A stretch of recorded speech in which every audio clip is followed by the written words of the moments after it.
साथियों, नमो बुद्धाय, जय भीम। मैं सर्वजीत आर्य, अखिल भारतीय अनुसूचित जाति जनजाति कर्मचारी कल्याण एसोसिएशन उत्तर प्रदेश की ओर से मैं प्रांतीय उप महासचिव होने के नाते और जिला अध्यक्ष कन्नौज होने के नाते आज बहुत ही गंभीर मुद्दे को लेकर आप सभी के बीच मुखातिब हुआ हूँ।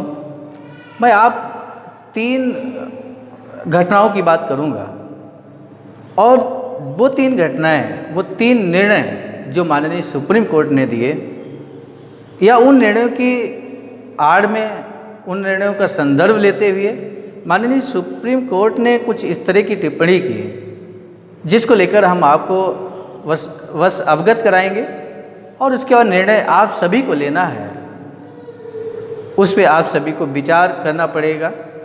तो पहली खबर, मैं आज की खबर आपको बताऊंगा कि आज जो खबर है अखबारों की, आज 12 जून है, 12 जून 2020।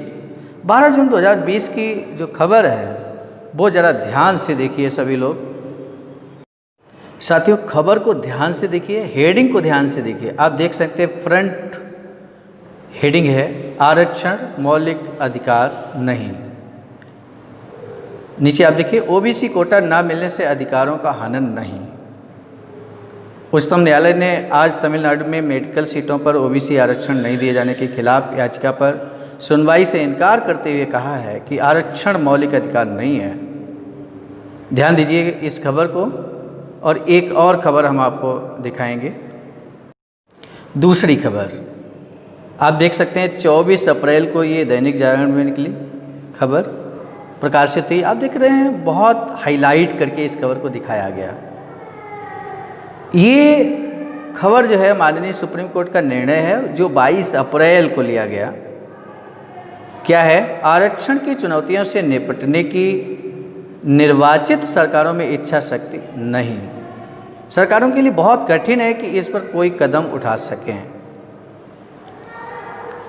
ये 22 अप्रैल 2020 को माननीय सुप्रीम कोर्ट ने एक निर्णय दिया। और आप थोड़ा सा हेडिंग के बाद इसकी खबर पे भी आ जाइए, कौन सा निर्णय कहाँ से और कौन सी कमेंट कहाँ पर। आप देखिए, ध्यान से देखिए, हम आपको दिखा रहे हैं विधिवत। जस्टिस अरुण मिश्रा की अध्यक्षता वाली 5 सदस्यीय संविधान पीठ ने गत मंगलवार को सुनाए गए अपने फैसले में कहा कि अन्य पिछड़ों वर्गों, अनुसूचित जातियों और अनुसूचित जनजातियों के साथ हुए भेदभाव के कारण सत्ता साझा करने के लिए आरक्षण का प्रावधान किया गया। मतलब राजनीतिक आरक्षण की बात यहाँ पे की गई। संविधान पीठ ने कहा कि यह परिकल्पना की गई थी कि 10 साल के भीतर सामाजिक विसंगतियाँ, आर्थिक असमानता और पिछड़ेपन को समाप्त कर दिया जाना चाहिए। लेकिन समय समय पर संशोधन तो किए गए, लेकिन सूचियों को न तो समीक्षा की गई और न ही आरक्षण के प्रावधान खत्म किए। अब इस खबर को देखने के बाद ये देखिए कि कोर्ट ने आदिवासी इलाकों के स्कूलों में शिक्षकों के 100% आरक्षण पद अनुसूचित जनजातियों के लिए आरक्षित करने के जनवरी 2000 के अविभाजित आंध्र प्रदेश का आदेश निरस्त करते हुए अपने 152 पेज के फैसले में ये टिप्पणियां की। अब तीसरी खबर, तीसरा निर्णय माननीय सुप्रीम कोर्ट का। तीसरा, अगर घटनाक्रम और दिनांक के अनुसार देखे जाएं तो ये पहली घटना, पहला निर्णय माननीय सुप्रीम कोर्ट का जिस पर आरक्षण अर्थात प्रतिनिधित्व पर हमला माननीय सुप्रीम कोर्ट ने किया, कुठाराघात किया। आप देख सकते हैं 7 फरवरी 2020 को सुनाए गए निर्णय में कहा कि राज्य सरकार अनुसूचित जाति एवं अनुसूचित जनजाति को पदोन्नति में आरक्षण देने हेतु बाध्य नहीं है। पदोन्नति में आरक्षण का दावा करने के लिए किसी व्यक्ति का कोई मौलिक अधिकार नहीं। साथियों, जानते हैं ये जो स्टेटमेंट माननीय सुप्रीम कोर्ट का था, ये उत्तराखंड सरकार द्वारा उत्तराखंड सरकार द्वारा दायर याचिका के संबंध में दिया गया। अब आइए इन तीनों खबरों का हम लोग एनालिसिस करेंगे एक एक कर। आपने इन खबरों को अर्थात माननीय सुप्रीम कोर्ट के इन तीनों निर्णयों को देखा। सारांश के रूप में इसको अगर आप ध्यान से देखेंगे तो ये स्पष्ट निकल कर आ रहा है कि बार बार माननीय सुप्रीम कोर्ट ये कहने का प्रयास कर रहा है SC ST OBC माइनॉरिटी के संबंध में जो हम सभी को प्रतिनिधित्व प्राप्त है, उस संबंध में बार बार माननीय सुप्रीम कोर्ट ये कहने का प्रयास कर रहा है कि आरक्षण मौलिक अधिकार नहीं। कभी पदोन्नति के मामले में कहता है, पदोन्नति में आरक्षण के मामले में कहता है, तो कभी नीट में OBC जो कोटा है उसके बारे में कहता है, और कभी तो यहाँ तक कह देता है कि 70 वर्षों से जिस समाज ने SC ST OBC माइनॉरिटी ने 70 वर्षों तक जो आरक्षण प्राप्त किया है, उस सूची में परिवर्तन होना चाहिए, संशोधन होना चाहिए। अर्थात यहाँ पर भी बात यही निकल कर आ रही है कि किसी भी वर्ग विशेष के लिए आरक्षण संवैधानिक रूप से मौलिक अधिकार नहीं है। कहीं ना कहीं ये माननीय सुप्रीम कोर्ट के द्वारा बार बार इस बात को किसी राज्य के मामले को लेकर कुठाराघात करना, ओवरऑल देखा जाए तो ये संवैधानिक उल्लंघन है। क्योंकि वास्तव में जो समाज SC ST OBC की हम बात करते हैं, बहुजन समाज की बात करते हैं, बहुजन समाज के लिए जो आरक्षण की व्यवस्था की गई गोलमेज सम्मेलन 1930, 1931, 1932 के माध्यम से की गई, और ये मौलिक अधिकार के रूप में हमारे भारतीय संविधान में भी वर्णित है। भाग 4 का 16 भाग 4 का में ये बात स्पष्ट है कि आरक्षण जो SC ST को मिलता है वो मौलिक अधिकार है। मौलिक अधिकारों के अंतर्गत आरक्षण की बात हुई है। आरक्षण का मतलब यहाँ पर प्रतिनिधित्व से मतलब है। SC ST OBC हर किसी का प्रतिनिधित्व होना चाहिए, ये संविधान में वर्णित है। समानता, स्वतंत्रता, न्याय एवं बंधुत्व पर आधारित हमारा भारतीय जो संविधान है वो बाबा साहब डॉक्टर भीमराव अंबेडकर के द्वारा लिखा गया। आज सोचो, यदि जिस तरह से माननीय सुप्रीम कोर्ट बार बार इस बात को कहता है कि मौलिक अधिकार नहीं है आरक्षण, और आरक्षण यदि खत्म हो गया तो सोचो दबा कुचला समाज SC ST OBC समानता की बात नहीं कर पाएगा, अवसरों की समानता की बात नहीं कर पाएगा, अर्थात वो समानता का जो हक है खो देगा।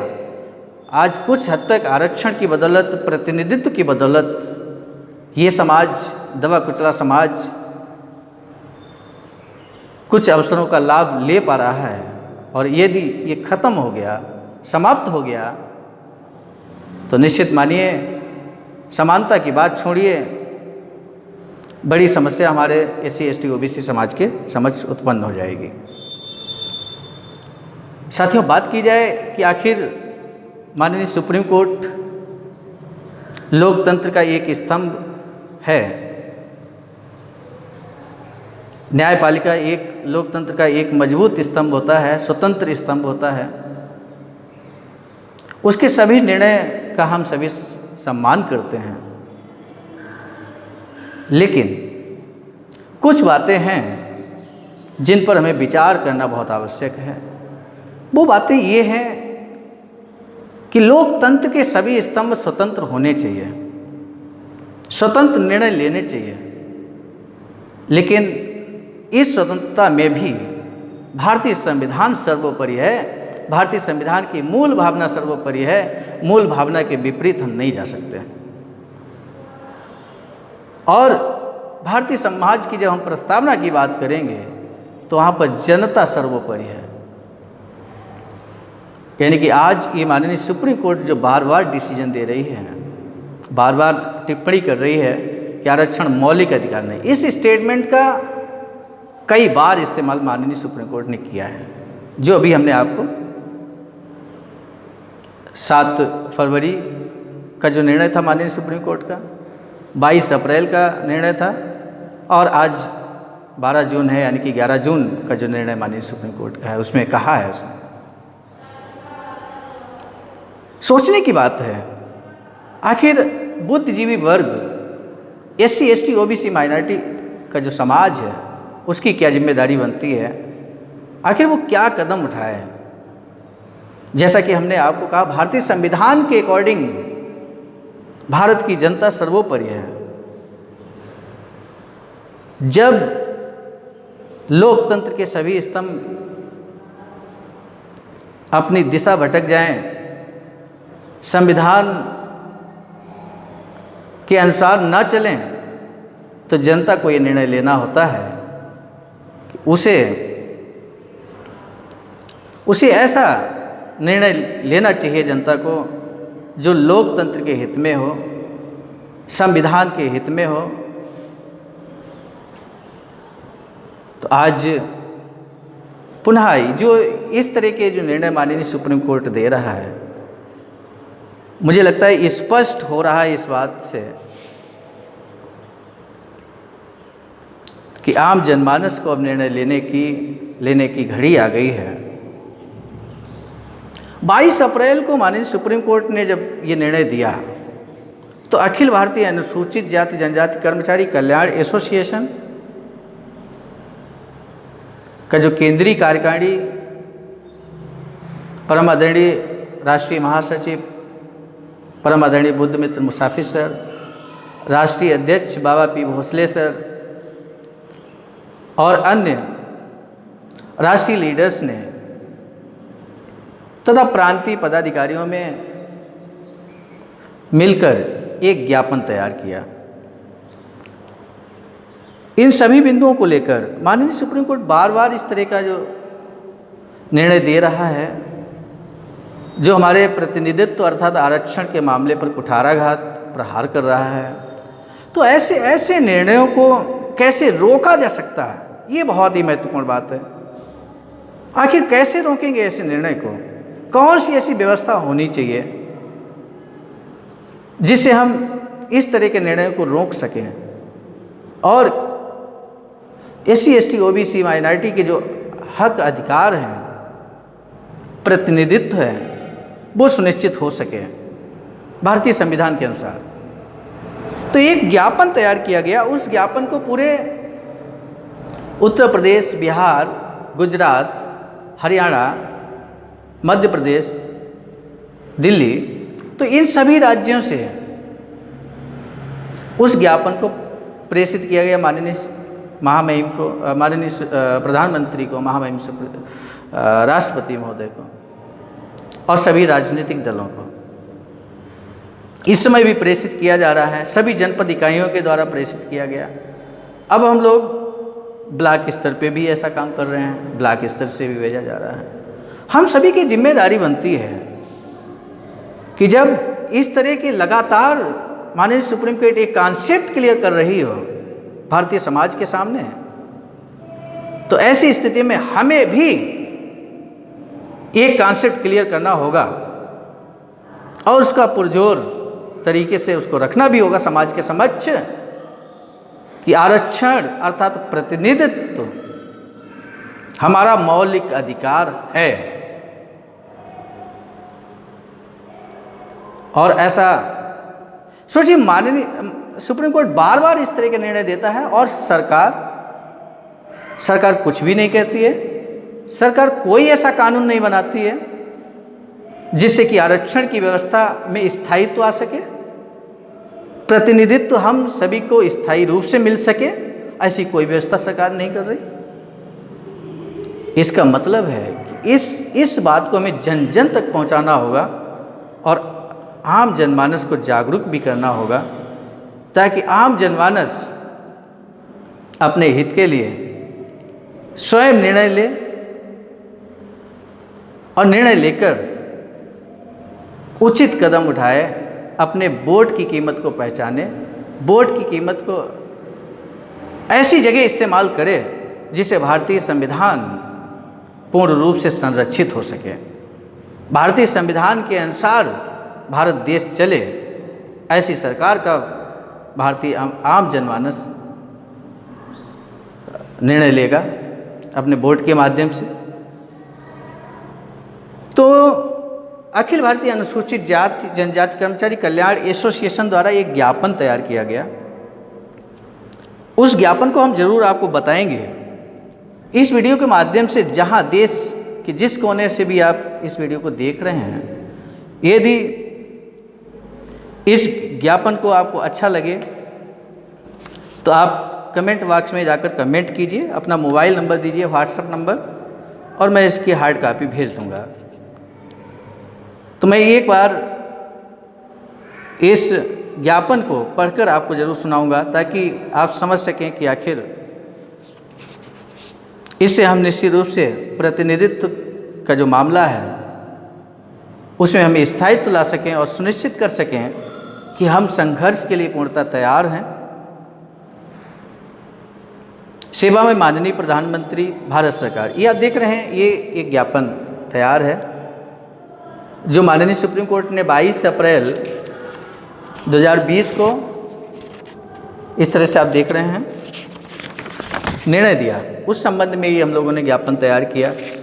अखिल भारतीय अनुसूचित जाति जनजाति कर्मचारी कल्याण एसोसिएशन, हम तो ये चाहते हैं कि सभी लोग, जितने भी बुद्धिजीवी, जितने भी जागरूक हमारे साथीगण हैं, जो भी सामाजिक संगठन हैं, जो भी सामाजिक लोग हैं, जो भी बाबा साहब के द्वारा दिए गए भारतीय संविधान में आस्था रखते हैं, SC ST OBC माइनॉरिटी के लोग, उन सभी को इस ज्ञापन को जरूर प्रेषित करना चाहिए माननीय प्रधानमंत्री को, ताकि वो ऐसा कानून बना दें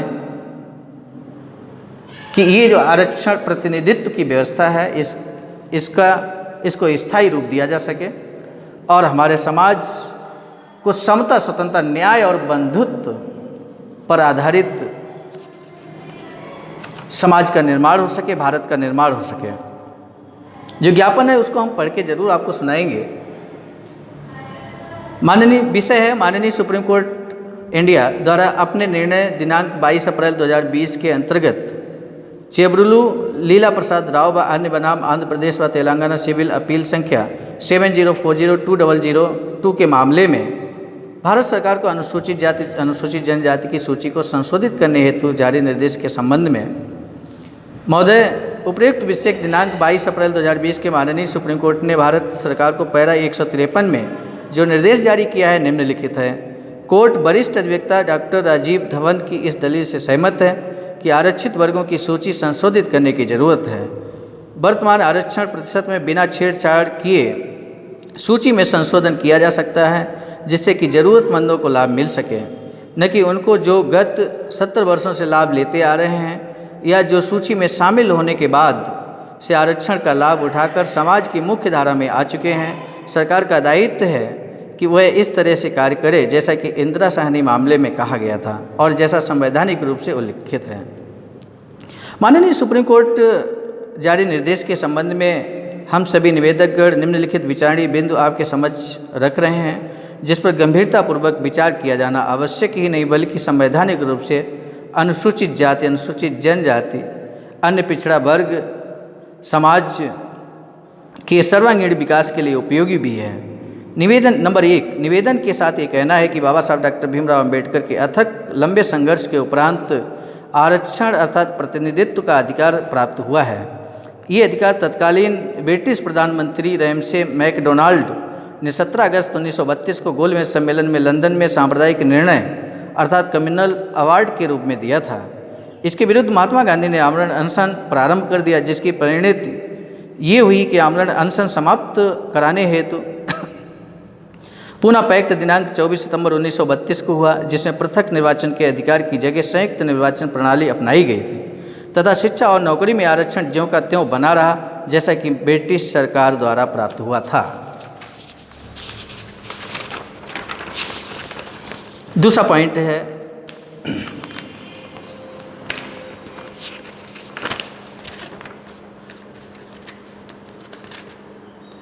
पॉइंट है निवेदन यह है कि आरक्षण कोई गरीबी उन्मूलन कार्यक्रम नहीं है, बल्कि ये आरक्षण तो अनुसूचित जाति जनजाति को भारतीय संविधान के अनुच्छेद 15(4) के रूप में मिला है।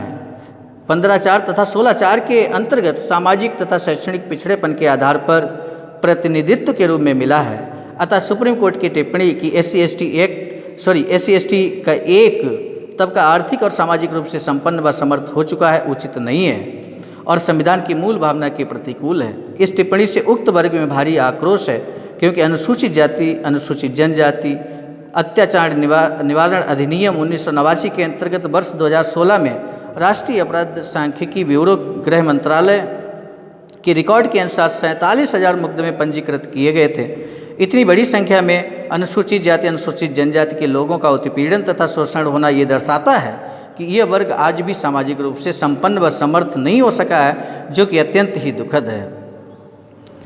नंबर 3, निवेदन यह है कि अनुसूचित जाति जनजाति को भले ही 70 वर्षों से आरक्षण प्राप्त हो रहा हो, लेकिन वह अपने मूल लक्ष्य से अभी भी बहुत दूर है, क्योंकि आज भी उच्च पदों जैसे मुख्य सचिव, सचिव, अपर सचिव, संयुक्त सचिव, निदेशक स्तर के पद, उच्च शैक्षणिक संस्थानों व अन्य प्रतिष्ठानों में उच्च पदों पर आज भी अनुसूचित जाति जनजाति पिछड़े वर्गों का उचित प्रतिनिधित्व लगभग शून्य के बराबर है, जो कि बहुत ही चिंताजनक है।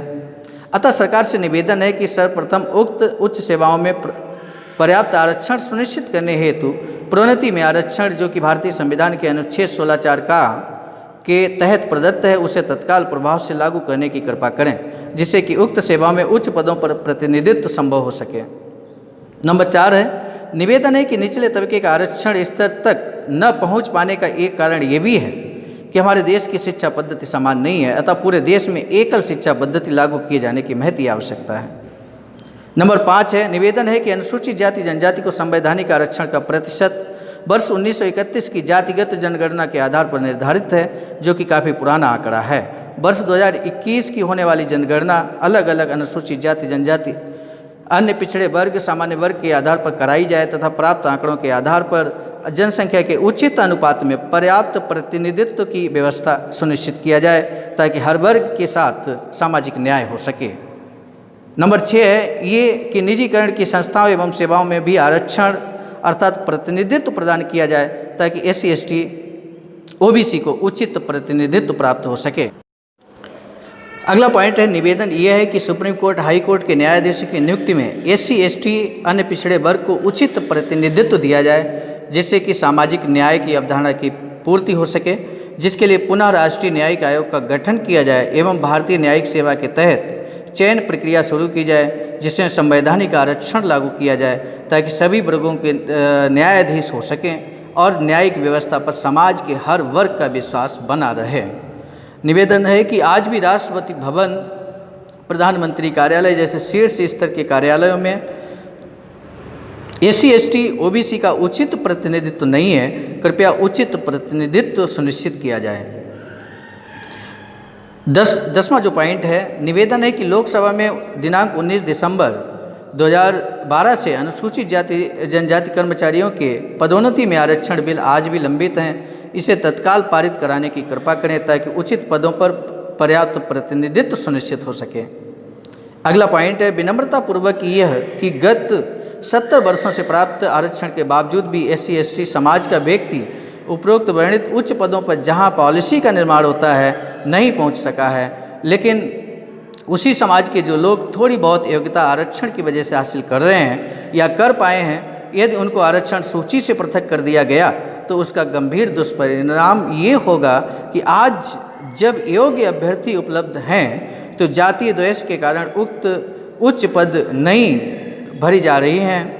माननीय सुप्रीम कोर्ट के निर्देशानुसार यदि अनुसूचित जाति जनजाति के जो लोग कुछ योग्यता हासिल कर सके हैं, उनको आरक्षण प्राप्त सूची से अलग करने पर पुनः वर्तमान योग्यता हासिल करने में 70 वर्ष लग जाएंगे तथा यह वर्ग हमेशा उच्च पदों के अयोग्य बना रहेगा। समाज का यह तबका सिर्फ बाबू या चपरासी ही बन पाएगा जो कि संविधान की मूल भावना के प्रतिकूल होगा।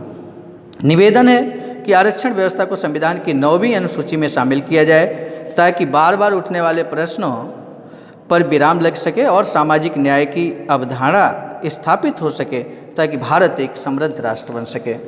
अतः आपसे बहुत ही विनम्रतापूर्वक निवेदन है कि उक्त महत्वपूर्ण बिंदुओं पर गंभीरतापूर्वक विचार करने का कष्ट करें, क्योंकि सदियों से शोषित पीड़ित समाज के उत्थान के लिए जरूरी है कि उचित प्रतिनिधित्व अर्थात आरक्षण की व्यवस्था शिक्षा, नौकरी, राजनीतिक प्रोन्नति में सरकारी तथा निजीकरण दोनों में दीर्घकालीन हो। इसलिए अनुसूचित जाति जनजाति के किसी वर्ग या तबके को आरक्षण प्राप्त सूची से पृथक न किया जाए तो महती कृपा होगी। समस्त अनुसूचित जाति जनजाति पिछड़े वर्ग का समाज आपका सदैव आभारी रहेगा। और इसको प्रतिलिपि के रूप में हम लोग महामहिम राष्ट्रपति भारत, सामाजिक न्याय एवं अधिकारिता मंत्री, अनुसूचित जाति जनजाति आयोग नई दिल्ली, लोकसभा विधानसभा माननीय सदस्यगण, अनुसूचित जाति जनजाति और पिछड़े वर्ग के जो हमारे सांसद हैं, विधायकगण हैं, उन सभी को ये प्रेषित किया जाना है। और जो भी राजनीतिक दल हमारे भारतवर्ष में हैं उन सभी के राजनीतिक दलों के राष्ट्रीय अध्यक्ष, प्रांतीय अध्यक्षों को भी ये भेजा जाना है। तो इस ज्ञापन को अगर आपको लग रहा है कि इस ज्ञापन के माध्यम से हम अपनी बात को रख सकते हैं मजबूती के साथ, तो साथियों बहुत विनम्रतापूर्वक आपसे अनुरोध है कि संघर्ष के लिए तैयार हो जाइए। इस ज्ञापन को आप ईमेल के माध्यम से स्वयं प्रेषित कर सकते हैं। किसी तरह की यदि समस्या आए या इसका मैटर चाहिए होगा तो कमेंट बॉक्स में जाकर अपना मोबाइल नंबर लिखिए, हम आपको व्हाट्सएप करेंगे और ज़्यादा से ज़्यादा इस ज्ञापन को प्रेषित करवाएं ताकि हमारे माननीय यशस्वी प्रधानमंत्री इस पर ठोस निर्णय लें और हमारे समाज जो SC ST और OBC का जो समाज है इस समय भ्रम की स्थिति में है, असमंजस की स्थिति में है, आक्रोश भी है। तो ऐसे समय में, ऐसी विपरीत परिस्थितियों में माननीय प्रधानमंत्री निश्चित रूप से कानून बनाकर जो भारतीय संविधान के अकॉर्डिंग मूल भावना के अनुरूप जो प्रतिनिधित्व है SC ST OBC का उचित प्रतिनिधित्व सुनिश्चित करने का काम करेंगे, मुझे पूरी उम्मीद है। और यदि ऐसा होता है तो निश्चित रूप से अखिल भारतीय अनुसूचित जाति जनजाति कर्मचारी कल्याण एसोसिएशन आवाज का नई दिल्ली और पूरे भारतवर्ष की सभी प्रदेश की इकाइयाँ, सभी जनपद की इकाइयाँ, जनपद के पदाधिकारी सभी बहुत बहुत आभारी रहेंगे माननीय प्रधानमंत्री जी के और वर्तमान सरकार से भी खुश होंगे। तो मुझे पूरी उम्मीद है कि आप सभी बुद्धिजीवी वर्ग इस ज्ञापन को जन आंदोलन के रूप में भारी संख्या में माननीय प्रधानमंत्री को और जो प्रतिलिपि के रूप में हमने आपको बताया वहाँ तक जन आंदोलन का रूप देते हुए इस ज्ञापन को प्रेषित कराने में अपना अहम योगदान देने का कष्ट करेंगे। इसी बात के साथ मैं आज की बात यहीं पे समाप्त करता हूँ। आप सभी को कोटि कोटि नमो बुद्धाय। जय भीम।